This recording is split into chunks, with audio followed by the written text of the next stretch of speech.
सततम नमामि। कबीर नाम सबसे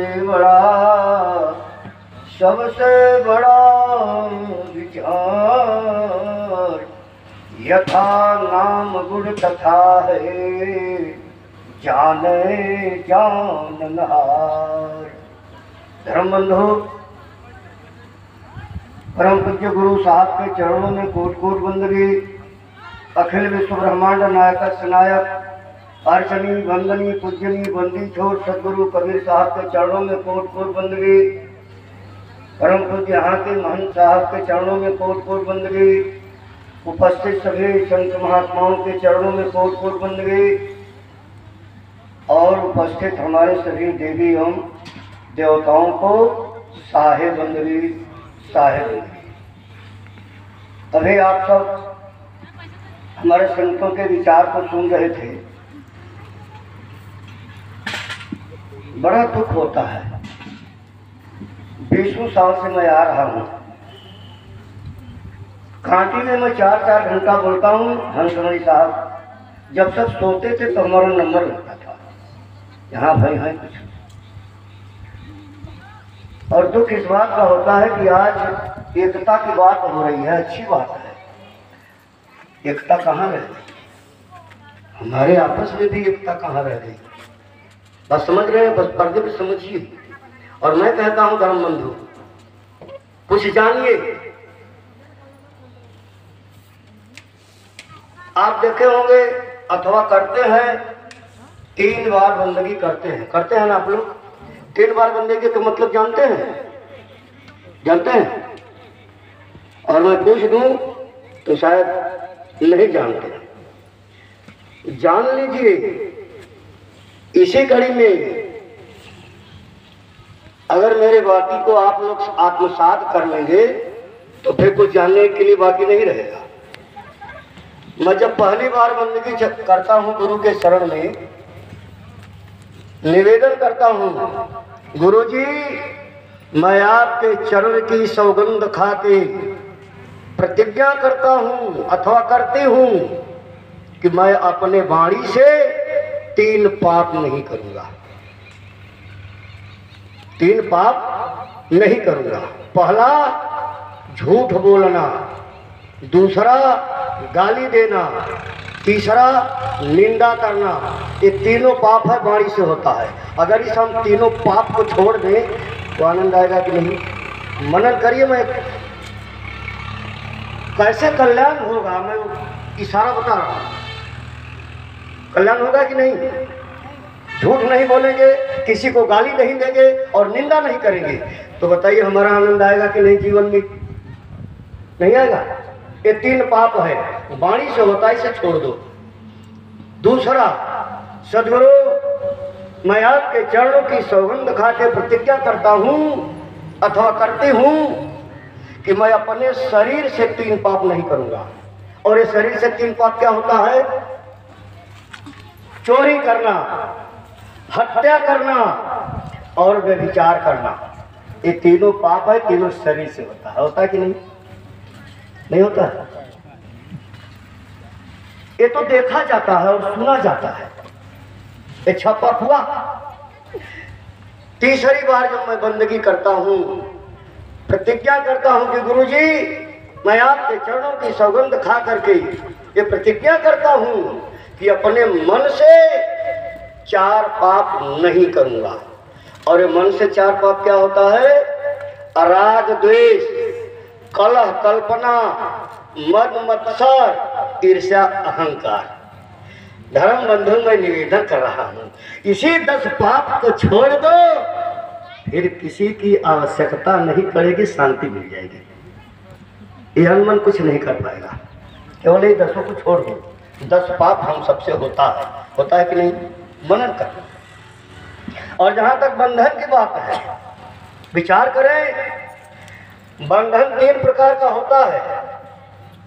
पहला जाति का बंधन, दूसरा धर्म का बंधन और तीसरा जन्म और मृत्यु का बंधन। यही 3 बंधन है जो सदगुरु साहब की साखी आप सुने हो ना, बहु बंधन से बांधिया एक बेचारा जीव। विचार कीजिए, जाति का बंधन, हम कबीरपंथी हैं, आप भी कबीरपंथी हो। हम जात के कुछ हैं और आप जात के कुछ हो, लेकिन कबीर साहब के अनुयायी हम दोनों हैं।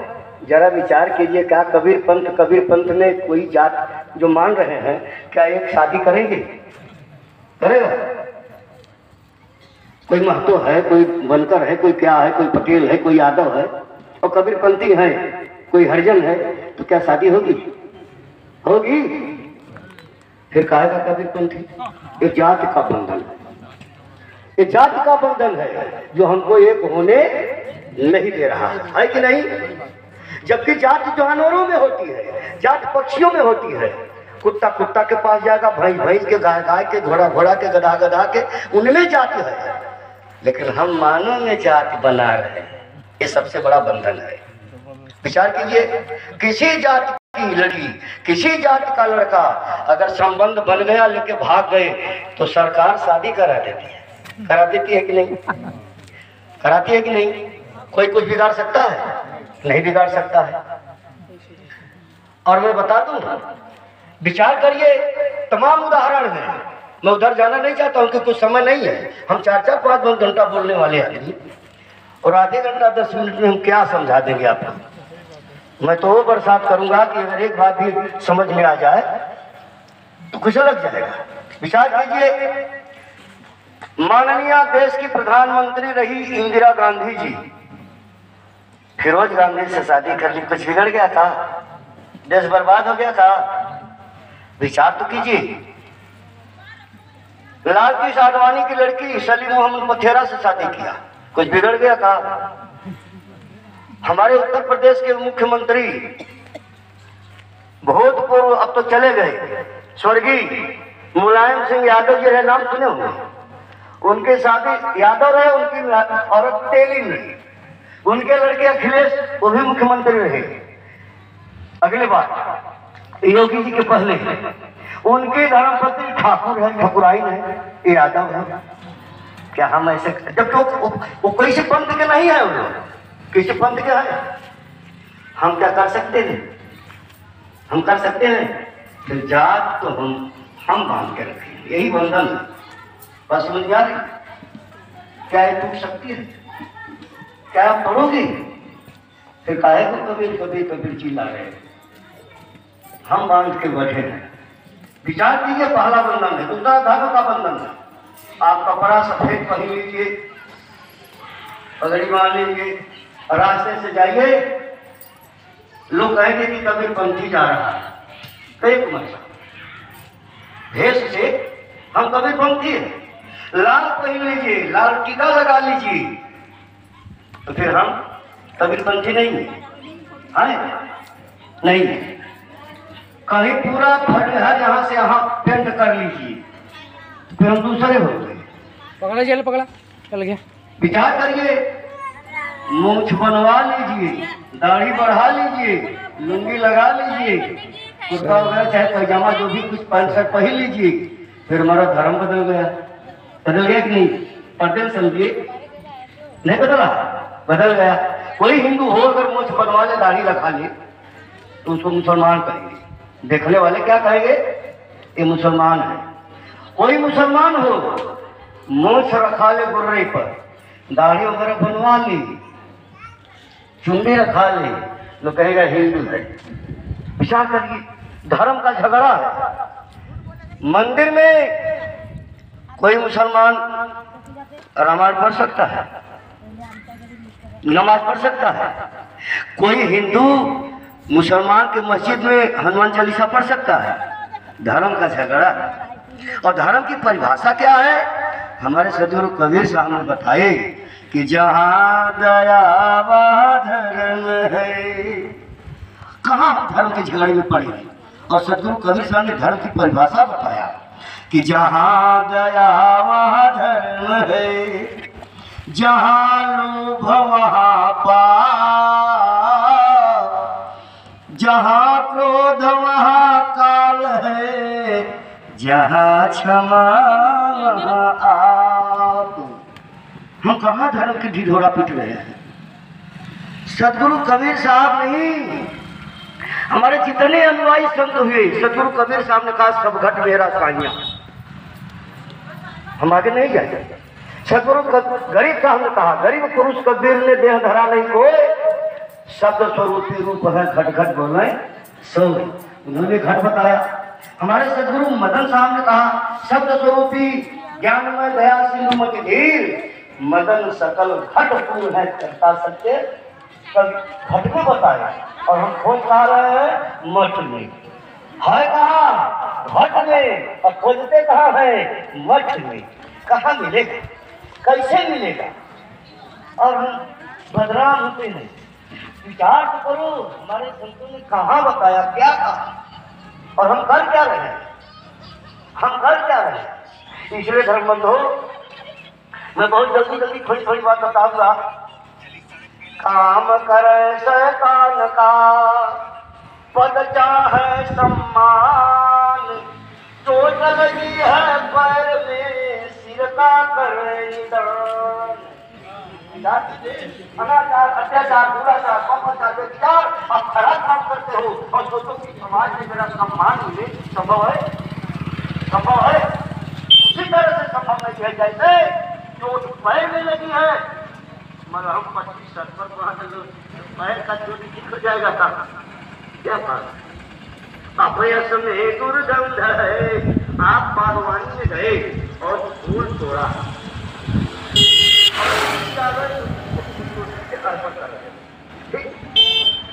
कौन लेगा?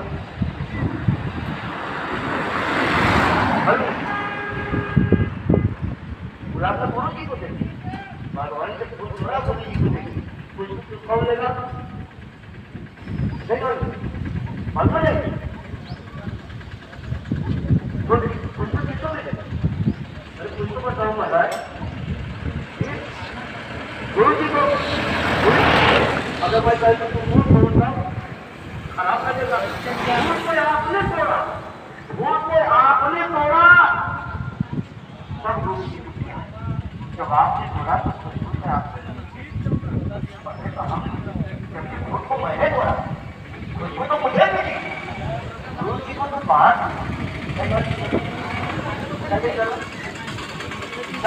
इसलिए मैं कह रहा हूँ हमारे सब समझिए।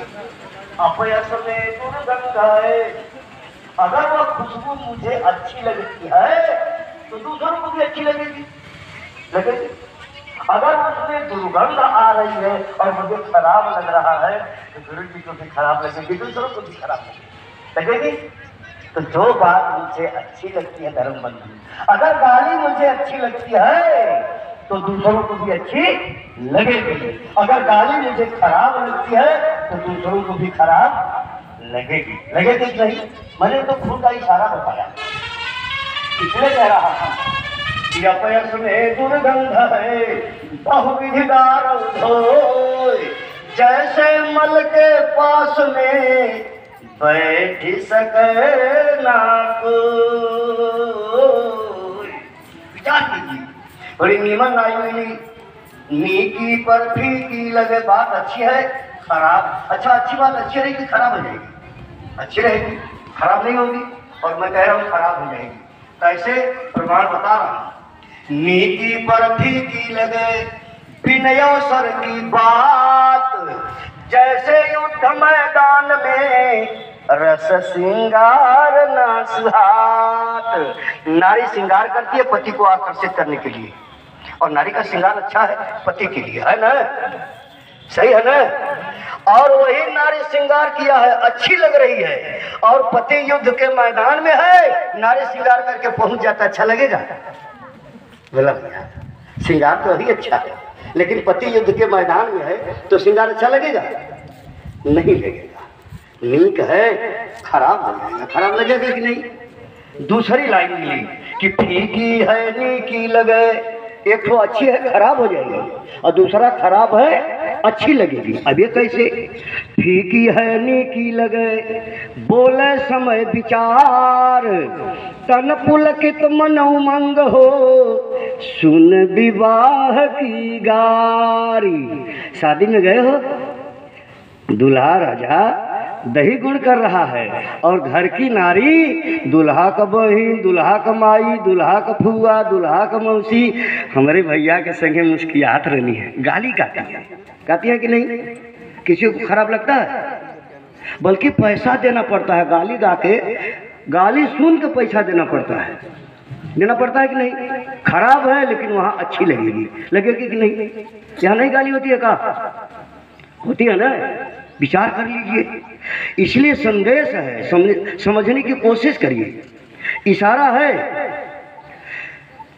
कर्म की प्रधानता पर इशारा बता रहा हूं, आप समझिए। मच्छी पक्षी कच्छपी दरस परस अरु ध्यान, पालें अपने शिशु को विधि का अजब विधान। मछलियां भी अंडा देती हैं, पानी में रहती हैं, पानी में दरस से अंडे को पालती हैं। पक्षियां अंडा देती है, कबूतर वगैरह, मुर्गी वगैरह का आप कभी देखे होंगे, वो स्पर्श से पालती हैं अपने अंडे को। और कछुई भी अंडा देती हैं, रहती हैं पानी में, अंडा देती हैं, सूखे पर ये सूरत के द्वारा पालती हैं। और सदगुरु कबीर का रहस्य है कि सूरत से देख ले वह देश, देखत देखत देखने लागे, मिट गए सकल अंदेश, सूरत से देख ले वह देश। अब इशारा करिए, मैं इशारा कर रहा हूँ, आप समझिए कहाँ जाना है, कैसे जाना है, क्यों जाना है, विचार कीजिए। और खान पान पे एक लाइन कहूँगा, विचार करिए। आम फर पति राख के, देख लीजिए प्रैक्टिकल, आज आम फल देने के लिए बौर आ गया है ना? नहीं है?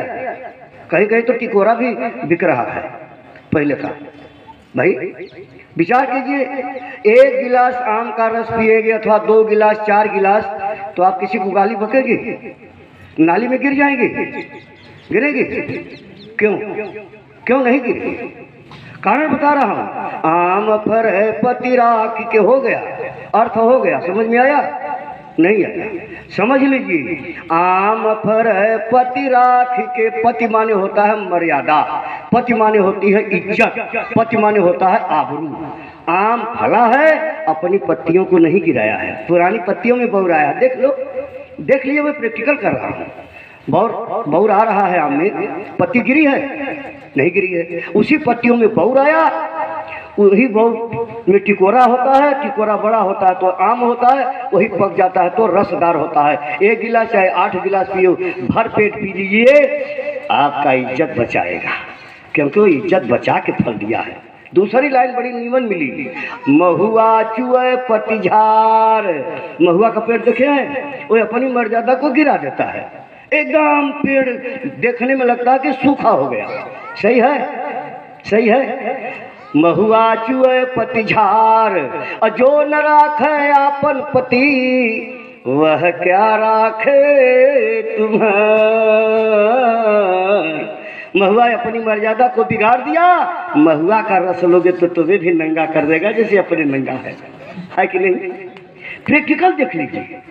अब अगर कुछ पाना चाहते हो, अगर गुरु का इशारा को अपने आत्मसात करना चाहते हो, तो खान पान सीख लो, पानी पीना सीख लो। बस समझ में आ रही है? दूसरा मिलेगा, आप एक शब्द कबीर साहब बताए कि प्रेम प्रेम सब कोई कहे, प्रेम न जाने को, 8 पहर भी ना रहे, प्रेम कहावे सोए। ये साखी सुने होंगे, प्रेम न बाड़ी उपजे, प्रेम न हाट बिका, ये भी साखी सुने हैं। अब मैं तीसरी साखी का वर्णन कर रहा हूँ, जरा विचार कीजिए, प्रेम करना कैसे चाहिए। प्रेम करो तो ऐसा करो, प्रेम करो तो ऐसा करो, जैसा किया कपास, जीते जी यह तन ढके, मरे न छोड़े साथ। क्या ऐसा प्रेम है? क्या कपास प्रेम किया है? जिंदे जी आपका तन ढका है, मरने के बाद भी साथ छोड़ता नहीं है। ऐसा प्रेम करो। क्या ऐसा प्रेम गुरु शिष्य में है? पति पत्नी में है, पुत्र पिता में है, सास बहू में है, फिर काहे का कंठी लटका लिया, काहे का लटका लिया? विचार तो करो धर्म बंधु, हमें रहना कैसे चाहिए? इशारा बताए, प्रेम ना करो पंछी जैसी, पंछी प्यासी है, प्यास के मारे तड़प रही है, पानी की तलाश है और पानी के लिए गई जहां पानी पहले था, तालाब है, कुआं है, बावली वगैरह या छोटे छोटे नाला है जहां पानी था। पक्षी गई तो पानी सूख गया, और जब सूख गया तो पंछी बैठेगी कि उड़ जाएगी?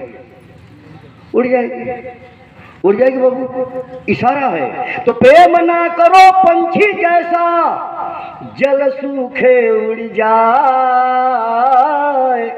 प्रेम करो तो मछली जैसी, जल सूखे मर जाए। क्या है का दिल में है?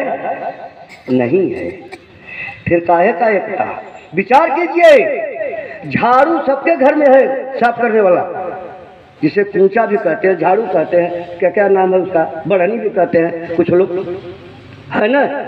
अगर जब एक में बंधी है झाड़ू, जब एक में बंधा है तो कचरे को साफ करता है कि नहीं? नहीं करता है। जब झाड़ू बंधा है तो कचरे को साफ करता है, और वही झाड़ू जब अलग हो जाता है तो खुद कचरा बन जाता है। विचार करिए, वही झाड़ू जब अलग होता है तब कचरा बन जाता है। क्या आप अपने परिवार को कचरा बनाना चाहते हो अथवा झाड़ू विकास चाहते हो? हमारी बात को पर्दे में समझिए, हमारी बात को पर्दे में समझिए। एक फल है, बिकता है, जिसका नाम है अंगूर। देखे हैं, खाए हैं? विचार कीजिए, जब वो गुच्छे में है तो उसकी कीमत है, और गुच्छे से टूट गया वो सस्ता में बिकता है, नहीं बिकता है? अगर 100 रुपया केजी अंगूर है और टूट गया, टूटा हुआ जो अंगूर है वो आपको 40 से 50 रुपया किलो मिल जाएगा, लेकिन गुच्छा वाला 100 से कम। अगर धर्म बंधु कबीर पंथ में हो, परिवार में हो, समाज में हो, एकता में रहोगे तो कीमत रहेगी, टूट गए तो फिर कोई कीमत नहीं, कोई कीमत नहीं है। इसलिए समझिए हम क्या कर रहे हैं, कहाँ हैं। अगर हम परिवार में हैं और गुच्छे में हैं, कोई काम करता है कोई नहीं करता है, उसका भी परिवार पार हो जाएगा कि नहीं? और टूट गए तब, बिखर गए धर्म बंधु तो कचरा हो जाओगी। विचार करो, एक बात मेरी शेयर करो, मैं निवेदन कर रहा हूं। पूरे दुनिया का आय व्यय, लड़ाई झगड़ा, लेना देना, खान पान, नौकरी चाकरी, कल कारखाना, यानी कुछ छूटे न, पूरे दुनिया का विवरण सादे कागज पे लिख दो। उसकी कीमत जानते हो कितना है? जानते हो? पूरी दुनिया का कुशल मंगल है, और उसकी कीमत 5 से 7 रुपया, 8 रुपया अथवा 10 रुपया। पेपर कितने को मिलता है? अखबार कितने का मिलता है? 5 रुपया का। गुरु जी कह रहे हैं 5 रुपया का। पूरे दुनिया का समाचार है सादे कागज पे, उसकी कीमत कितना है? 5 रुपया। कीमत कितना है? 5 रुपया। उसी सादे कागज पे किसी महापुरुष की जीवनी लिख दो, किसी महापुरुष की जीवनी लिख दो, चाहे सदगुरु कबीर साहब हो, गरिया साहब, दयाल साहब, नानक साहब, चरटू साहब, भिकर साहब, बुद्ध, और कोई भी बढ़िया जीवनी लिख दो, उसकी कीमत 1500 हो जाएगी। नहीं होगी? नहीं होगी? होगी ना? विचार कीजिए, हमारी बात को जरा समझिए। पर्दे में सादे कागज पर पूरे विश्व का कुशल मंगल है, कीमत 5 रुपया है, और किसी महापुरुष की सुंदर जीवनी लिख दो, उसकी कीमत कागज की कितना बढ़ जाएगी? 1500 बढ़ जाएगी। और जीवनी भी न लिखो, केवल उस सादे कागज पर महापुरुष का चित्र बना दो, इस सादे कागज की पूजा होगी कि नहीं? नहीं होगी? नहीं होगी? पूजा होगी। अब मेरा इशारा है, ये हमारे जो छोटे बच्चे हैं, ये सादे कागज हैं, ये जो छोटे बच्चे हमारे घर में हमारे बच्चे हैं, ये क्या है बाबू? सादे कागज है। इन्हें 5 रुपया का बनाना चाहते हो या 1000 रुपया का बनाना चाहते हो या पूज्यमान बनाना चाहते हो, ये आपके ऊपर निर्भर करता है, आपके ऊपर निर्भर करता है। समझ आ रही है? विचार करो, क्या दर्शन है हमारे संतों का? क्या हम अपने संतों के दर्शन को ग्रहण करते हैं? नहीं करते हैं। और एकता की बात करते हैं, हम खुद एकता में नहीं हैं। बात हम एकता की करते हैं लेकिन हम एकता में नहीं हैं। फिर कैसे एकता होगी? हम सुधरेंगे देश सुधरेगा, और हम बिगड़ेंगे तो देश बिगड़ेगा। धर्म बंधु, विचार करिए। और सदगुरु कबीर साहब की वाणी है, सब लोग पढ़ते हो सुनते हो। कहें कबीर सुनो, इसके बाद क्या है? भाई। क्या है? भाई। कहें